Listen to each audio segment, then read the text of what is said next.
Hello and welcome to the Revue Cinema. My name is Peter Kaplowski, lead programmer for Midnight Madness at the Toronto International Film Festival and the festival director of Toronto After Dark, where this film had its Toronto premiere way back in 2013. You're here to watch The Dirties. Probably the most enthusiastic reaction a movie playing for Bleak Week, Cinema of Despair, where we should all be morose and severe and serious. Big thank you to the American Cinematheque for founding Bleak Week, Cinema of Despair, and for bringing it around the world to other indie rec cinemas. It's a terrific program. I was very envious of their programming when Bleak Week started, and it's awesome to see it right here in Toronto. And a big thank you, of course, to our host tonight, the Revue Cinema. The best gosh darn cinema in Toronto. Unless you're seeing Indian films, then I recommend the Albion Cinema. You have to check movies out there. All right, enough talking about movie theaters. This is a pretty extraordinary film. It's a film that messages and themes and ruminations are as evergreen today as they were when it was made. Please welcome writer, director, Matt Johnson.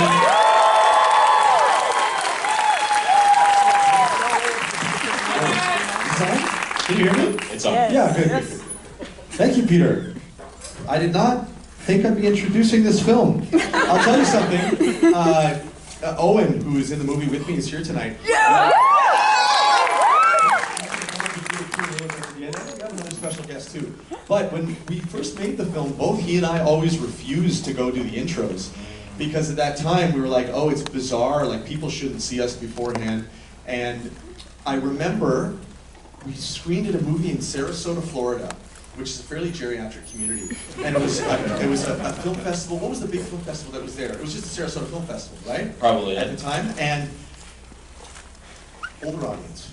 When the film ended and they brought me out to the Q&A, everybody gasped. And it was like a real, like, what's he doing here? This person is here. Because they had, of course, thought it was all real. That really is true. It was a long time ago, 2013. Nothing to say about this movie. Has anybody here not seen it? A few people? Oh, wow. That's crazy. Ah, good. Okay. Well, you guys will have a blast.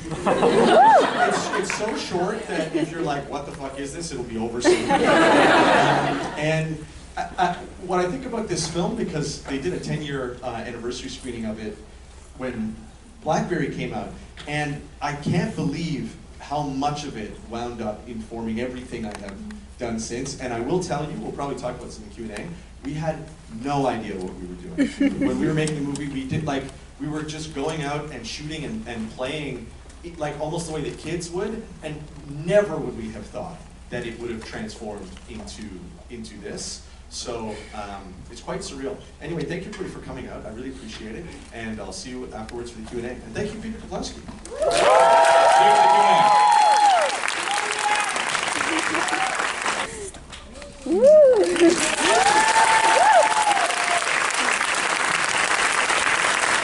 Please welcome back Matt Johnson.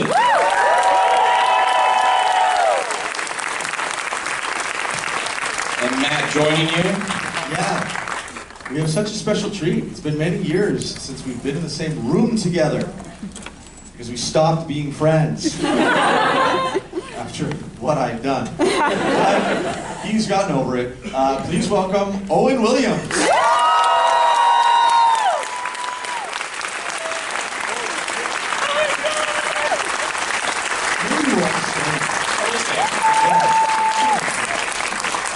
Oh, you don't care, right?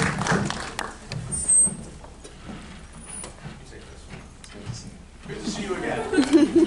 It's our first time seeing each other in a long time. So, yeah. Do we have any other special guests we might want to call up? Yes. I wonder if we should build up to it. Yeah. It's such a surprise. Stage craft.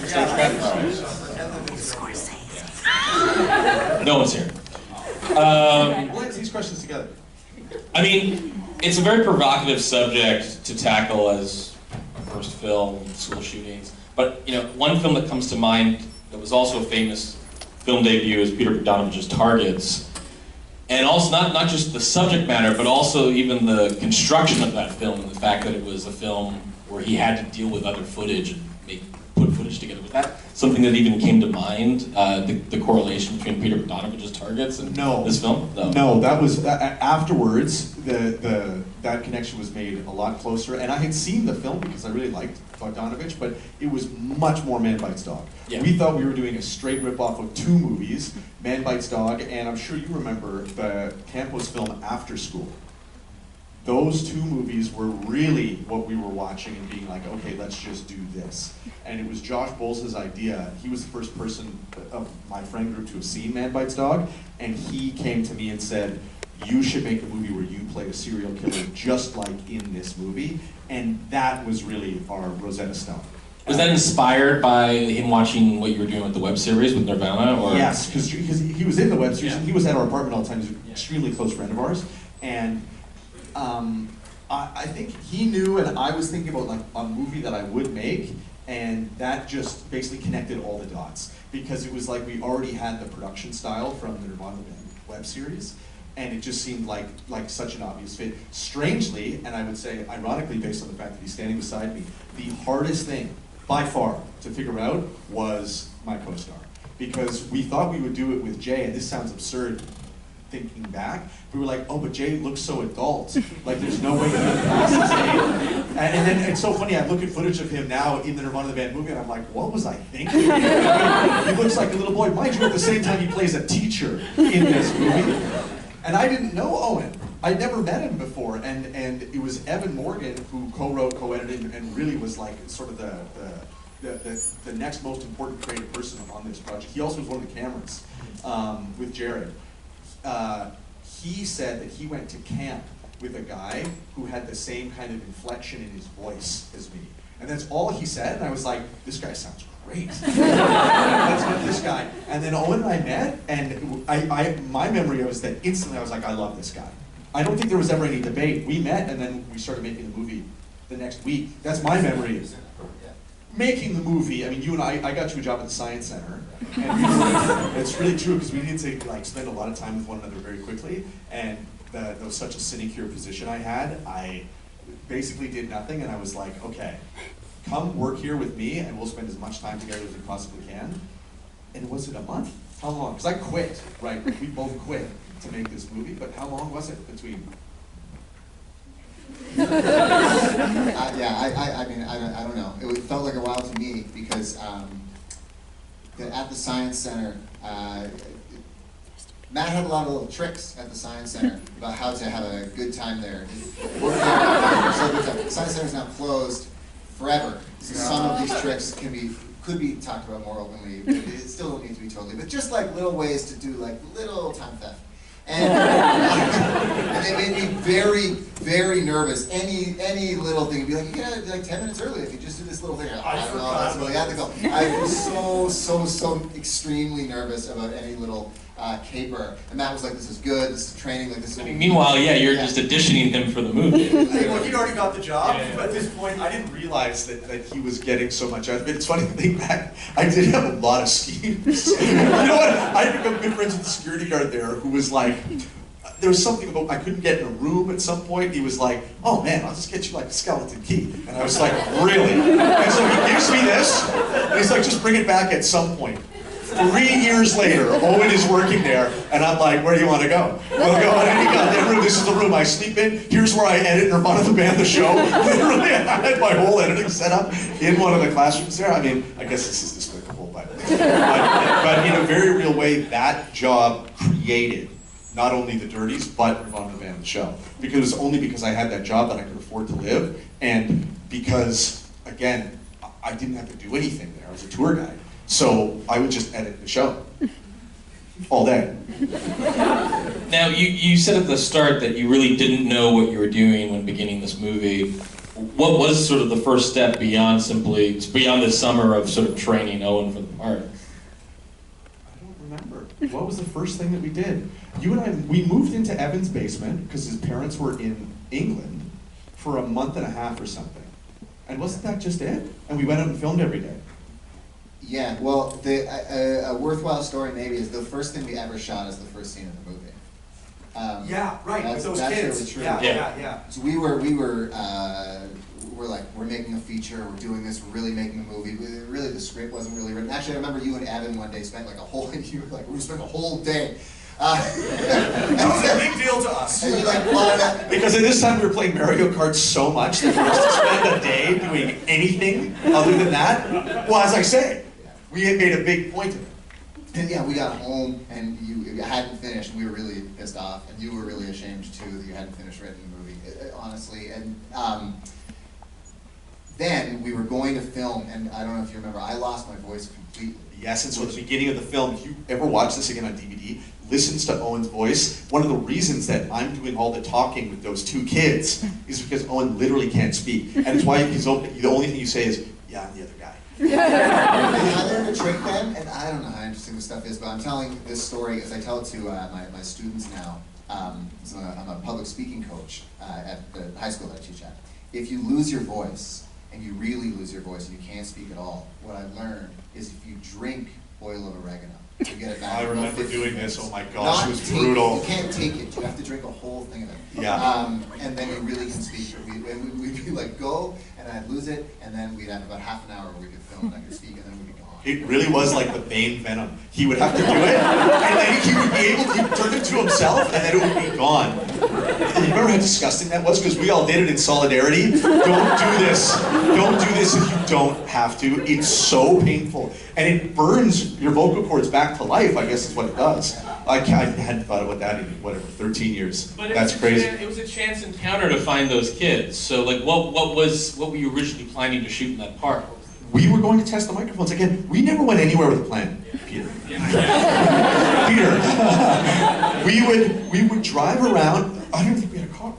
Did we have a car? Yeah, you would have had your. I thought my Mazda 3. Hatchback. Yeah. Okay. Yeah. Right. We got it. Yeah. That's right. And we just would go out and shoot. And sometimes we'd be shooting at schools, and sometimes we'd be shooting in public. And it just so happened that first time that we shot, we bumped into those kids, and it was very heaven sent. It was like, and I'll tell you, we didn't realize we had anything good, even with those kids. Like, it's not like we went home and we were like, oh my God, we got the beginning of the movie. For the longest time, that wasn't even the beginning of the film. It wasn't until, like, almost a year later that we were like, oh, we should open with this. It was like, if I had to divide the movie up, it was almost like we shot that first month, and it was really when we started going into schools with a plan. That's when things picked up, right? Wasn't it? Why is that funny? That we would be sneaking. You just watched a movie in which you were coming up with a plan to go to a school. Yes, and the plan worked, didn't it? Because of the time constraints, we'd be, right? Because we would have 3 days to shoot. Yeah, talk about shooting in the school. We have a guest that can actually talk about it specifically because she broke into those schools with us, and I would love to hear her perspective on this 13 years later. Krista Madison, who plays Chrissy both in this film and in Operation Avalanche, is here. And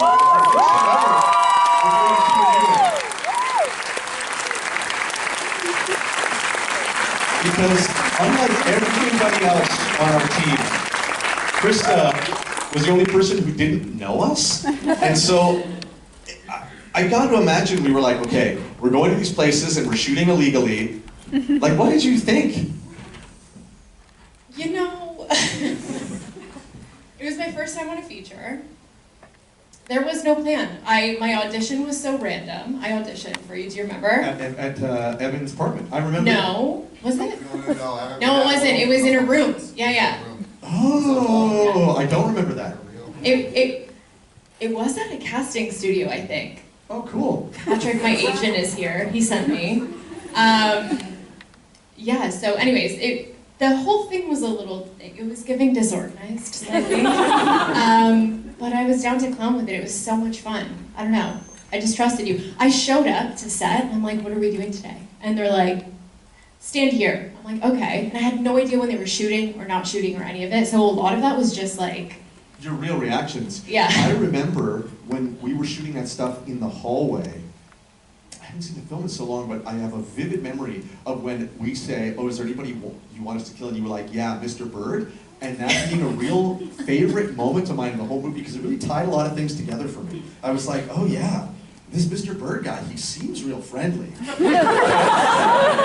Like, I for some reason, I was I like, hated him. it's like a simple line like that, it just made the world so much bigger, and none of that. Did you throw that line out, or did you just come up with that? I was given no lines. That was all improv. That was 100% improv. But That we were whole friends, thing. like we spent a lot of time together. Yeah. So we would drive. The world. So Yeah, and we knew all of this stuff, but and obviously Krista knew like it's a school shooting movie, and like she knew the game, which made it all the more diabolical. The exchanges that we would have, where she would be almost like too cool for school, and I could be. It was amazing for me because I could say things openly to her, like, "Oh yeah, I'm going to kill these people. We're going to go shoot these people up," and she could. Good luck with your shooting. Yeah, exactly. It wound up creating like such a strong dynamic between us because it's an odd movie because it's a bit of a love triangle also with me in the middle of like Owen and you. I'm amazed it all worked, if I'm being sincere. Same. Yeah. I'm amazed. Owen was great the whole time though. Oh, it's completely true. This movie only worked because, for whatever reason, we found like 3 or 4 actors who were just totally natural all the time. It would be impossible to say somebody had a bad take because there were no takes. Most of the things you're seeing, it was the only time we shot it. Yeah. I'm trying to think of things It's that we true. did over and over and over again. Planning the shooting in Evan's basement, like when we would go over things. But what did we shoot a lot? Yeah, were there any moments that you feel like you had to this is an important moment, we need to get it? That big fight that we had, where I lose my temper. Yeah, that was really many hard. times. That was really hard to shoot because I had no idea what I was doing, and I couldn't get there emotionally. And it was you and Evan were like, "No, you got to really scream and get really mad." And I was like, "I'm not capable of it." Why are you really saying that? And that, okay. Because because in the wake of the Columbine quotes, it was like a little weird that you were then expressing that you were like, I can't do that emotional thing that you're asking me to do. yeah. Right? Like, it's not like, you meant a little bit differently. But in the whole context of it really, it all did resonate, and that's mostly what worked so well with the film, I think, is that the dynamic on screen is a real life dynamic where I am like just kind of going along with it, don't really understand the plan, and I'm a little nervous, and you have the plan but don't want to let everyone know, and like enjoy keeping the people off balance, and Chris is like a little bit separate from us and aloof, like not in the gang. Above us. Yes. Exactly. Yes. All of that is real and resonant, and basically that sustains the film. I think that dynamic, and then so even in that moment, that resonance is continuing. Where where it's easier for me to get to sort of like really just express the frustration and the difficulty I have with all of it, and you having a harder time sort of totally letting go because you're in control the whole time. But It wasn't an emotional experience for me. right. But that's the only time it sort of worked against us, maybe, in filming that one moment. I'm curious if the word arbitrary was significant. Is that actually given to you? Question, do you remember? I was given that line. That was the one line in the film I was actually given, for sure. We were shooting that. Yeah. That was so crazy. That was a real public school operating, Yeah. and Krista just had to wait. Do you remember that class that was going on at the same time where Yeah. they were teaching the students how to use the library? Yeah, and the computers. They were all learning how to use the computers at the same time, and we were like, what are you learning? Like, and Krista, we were just like, okay, just wait here. Owen will come up to you and say something. And we didn't know what it was, and then I don't know. you gave me the line. yeah, I had given You you gave this me the line, and line, it turned yeah. into this whole big thing. But you don't know why that word in specific, and the definition of that word becomes such a... You know what, I think it was in some ways an arbitrary decision. But no, it felt right, and you gotta remember at this time, like, we were all living together, there were so many little verbal games going on all the time. Owen is, I'm sure you can already tell, like, very hyper-verbal person, so is Evan Morgan, and so we were just always talking and like trying to play games around words, and for some reason, it's so hard to go back and unpack a moment like that because there were hundreds of things that we did that aren't in the movie. And so the fact that that one is memorable because it's in the film is just a fluke of the camera being in the right place and our behavior being acceptable and that working in the edit at that moment.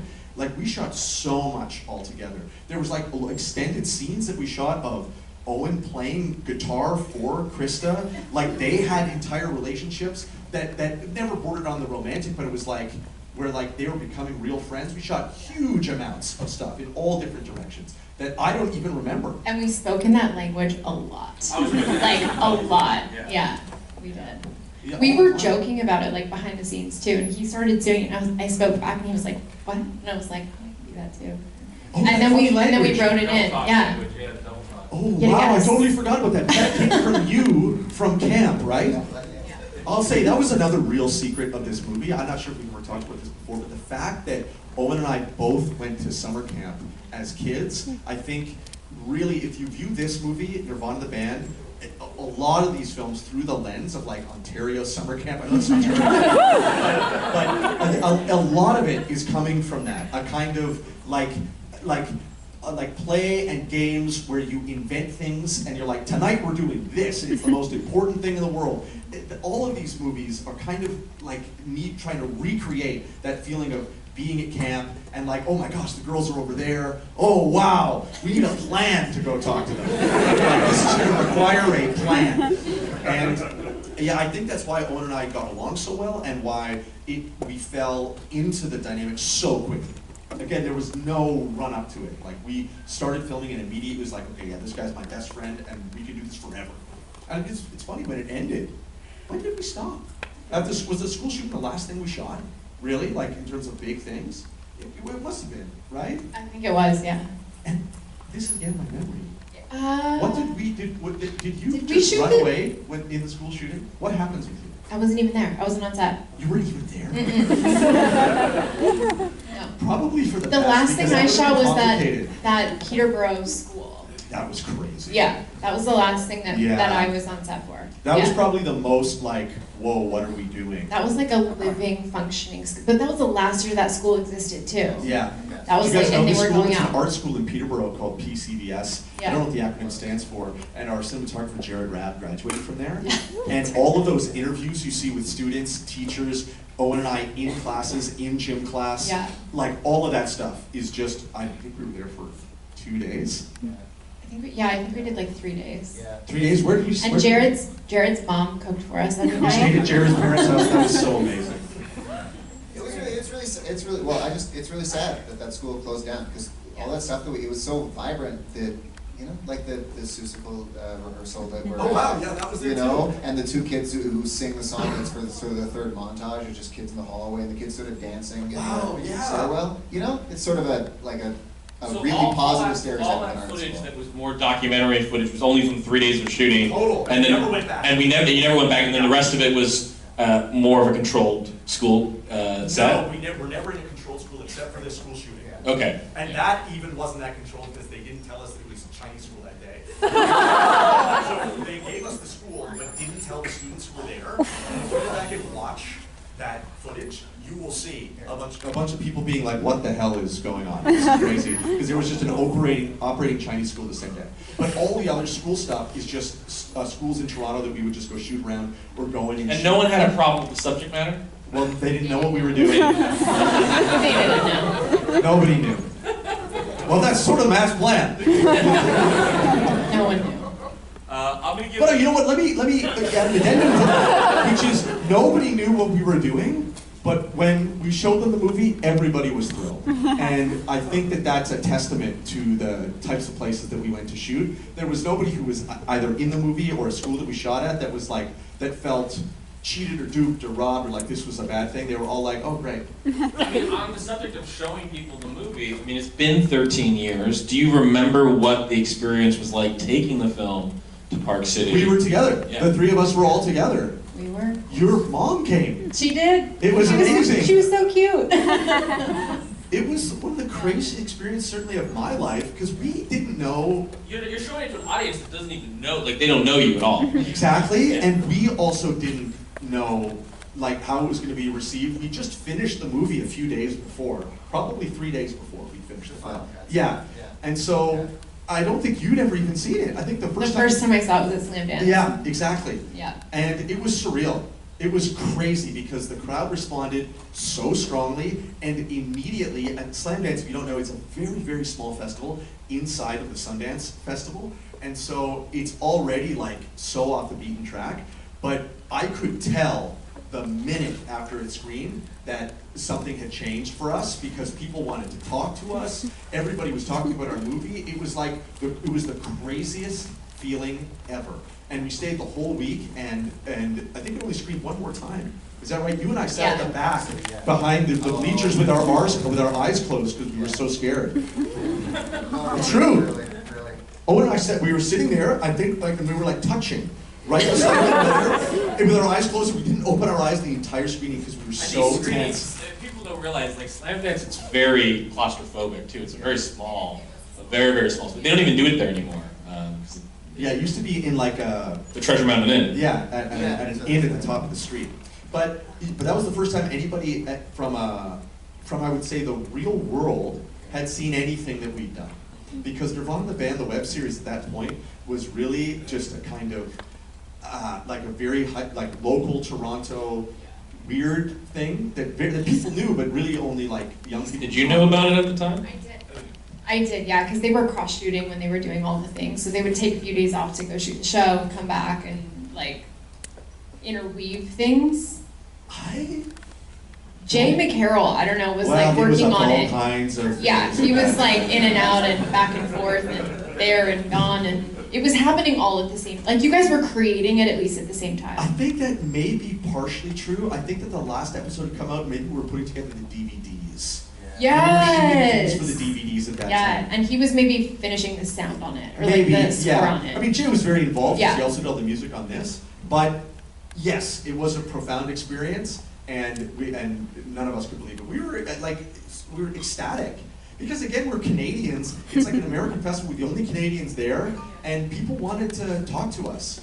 I remember even the discourse at the time too was that school shootings felt like such an American subject. I remember there was like there were critics going like, "Why are you as Canadians interested in this story or interested in this experience?" Do you remember kind of the discourse at the time about the film?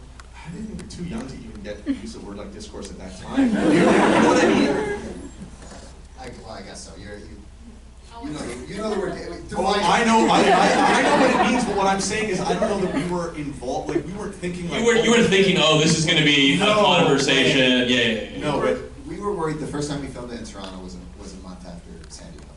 when we screened it. When we screened it in Toronto. I mean, when we screened it. Yeah. When we screened it at the Royal. Yes. And we didn't know, that it would. I mean, to us, maybe that's the only time we would ever screen it, basically, right? Like, we don't know, maybe it'll be in Slam Dance and sort of just go away. So it was like, this is our big time to show it to a crowd. And I remember sort of like wondering if we should kind of cancel it, but like the screening. I remember. Yeah, that was the big discussion, if it would be too, just, in bad taste. In bad taste. And on that, I don't feel that way at all now. My students always watch it, but it's no big deal. I don't know. The film works. I think it's pretty obvious that the film works and doesn't come across as in bad taste. But we were extremely paranoid about that. I remember calling everyone that I knew who was senior to me to see if it would ruin my career as a teacher. Really, like, can I do this? And they said, do you want to make somebody think, make them laugh? So it's worth doing. That's where we were. Less the national stuff and more just are we making fun of the tragedy. I'd like to ask about the music and when you guys realized that there's a rhythm in the film where you'll have these episodes with the characters and then you'll go into these montage sequences. Some of them we see like, they seem to be, you guys are discovering this in real time as you guys are shooting the film and decide, oh, this would be a good moment for a montage. What was the first moment where that occurred where you realized you wanted to kind of introduce the structure of musical reveries? You specifically mean like the character talking about the diegetic use of montage? Yes. I don't know, because it's very Nirvana the Band. Yeah, so it was something that just sort of came out of... Yeah, and it kind of, the meta element to it, I think I had already thought like, oh, this is the kind of things I'll put in movies, but really, when we would do it, it would always be after the fact. So in this movie, when I'm jumping around in the graveyard and I'm saying, oh, we'll put in that song by Best Coast, I had already edited the montage together. And you're you're then creating the excuse. Yes, yeah, and so a lot of it was like just going backwards and finding a reason to use this specific song, and again to like break the idea that this is a movie not being made by these two people. But it also came from, again, summer camp videos, where at the end of camp, I'm not sure if you guys have been to camp, they'll give you a video to some awesome song where they just put a montage of all of this shit. And that's where I learned how to edit, because I would see these and be like, I want to be able to do that, and so I started editing things like those camp videos. And so you'll notice, even in Nirvana the Band, the web series, like whenever I can, I'll find an excuse to do that type of montage editing where it's characters having a good time. And if you just think, oh, picture a bunch of boys at a camp doing this, you'd be like, oh, that's all I'm watching. So I think that's just something I've always been very interested in. But yeah, I don't think it's not something we talked about. I was just laughing to myself because I don't really know film, and that was very clear on the set. With you guys are film students obsessed with film, and I don't really know what's going on. I just always remember this argument that you and Jared had that I didn't understand. And going home and looking it up, and you just got so mad at Jared. You said, look, I don't want to get into this, what's diegetic, what's non-diegetic. I said that? But I mean, that is, I've read interviews. It sounds like I was right. I've read interviews with you, Matt, where it did sound like it was a conversation, speaking of Jared, to involve him more, and there's actually a decision to really pull that back, and only in very few moments acknowledge Jared. That was a big decision in the edit, because before, Jared was I won't say a bigger character, but we talked with him more, and he was in the film more, and watching the movie, when we had early first cuts, it made the whole thing seem slightly too perverse. Like the idea that this guy was here, but he's aware of everything, and yes, he could do something about it, but it's choosing not to. Bingo, and it was, the more we pulled him out, the more it, again, this was all just by feel, but I'm really happy we did, because now I think there is a read of the movie, although you have to jump through some hoops in your head to make it seem like maybe there isn't even a Jared, but at least that is still slightly possible, and I don't subscribe to that at all, but I think it puts the audience in a more uncomfortable and better position to watch the movie if they aren't always hearing Jared break their perspective with his voice. Well, I feel like at a certain point they almost identify with Jared. Uh-huh. Yeah, and that's sort of the effect that you're creating. And I mean, the one moment that you do decide to leave in is the popcorn moment. Was that, again, just through feeling, or was that you felt like, I can't lose this. This is an important offering where you're reaching to the camera. Well, we were watching The Bourne Identity, and it might have been that was the only shot we had. Like, it might have been less a choice and more just like, that's what we got. Yeah, well, because once the the footage where Matt is striking the set is because like taking the posters down and everything is because Evan's parents were really mad. They said this he is had done. stayed in there for that long, so we Yeah. lost that location and could never go back to film it. But that's really important, to have a shot with an interaction with Jared like that. So some stuff it was over. Yeah, exactly. And again, like, I try not to think too much about that, because as you say, it was just like a feeling, and even the sound of the popcorn crunching when he took it, I was like, I don't know. It just sounds right. It sounds right. And I like the idea that audiences are eating popcorn, watching this, they get to be involved, have to eat popcorn with us. Again, we were so young when we did it that it's not like there was any like design behind it.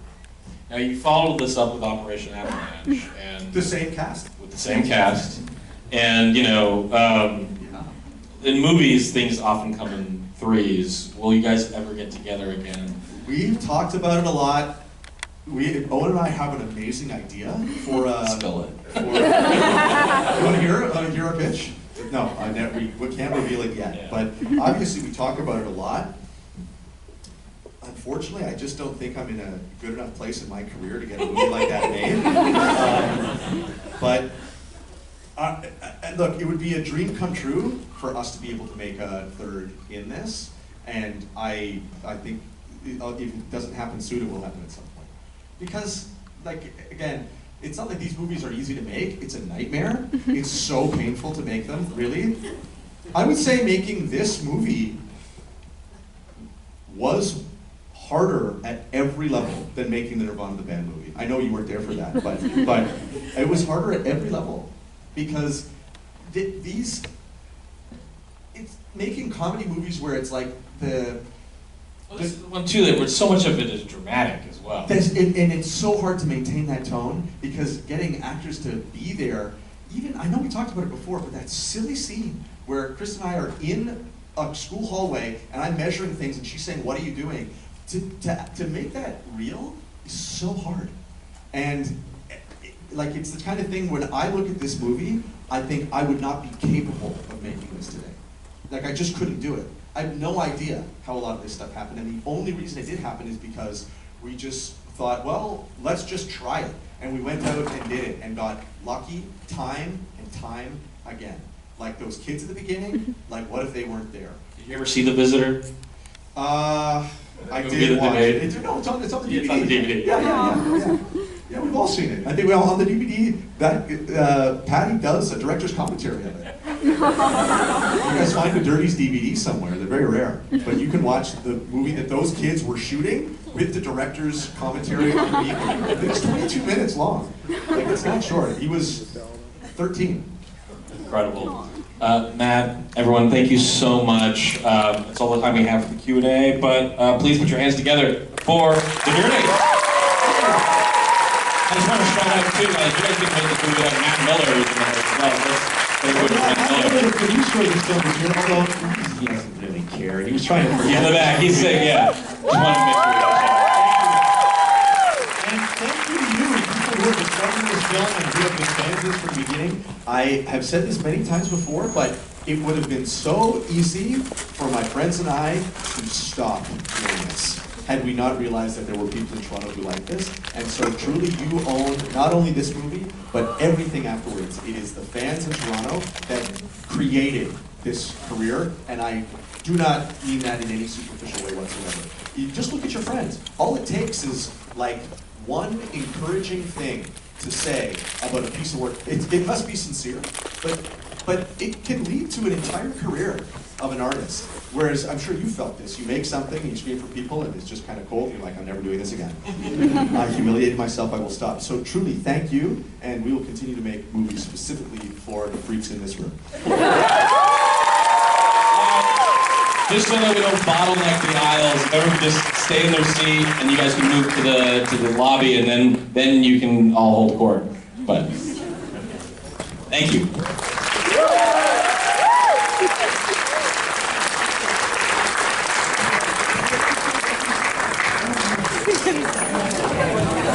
Thanks very much. Guys, it's just inspired me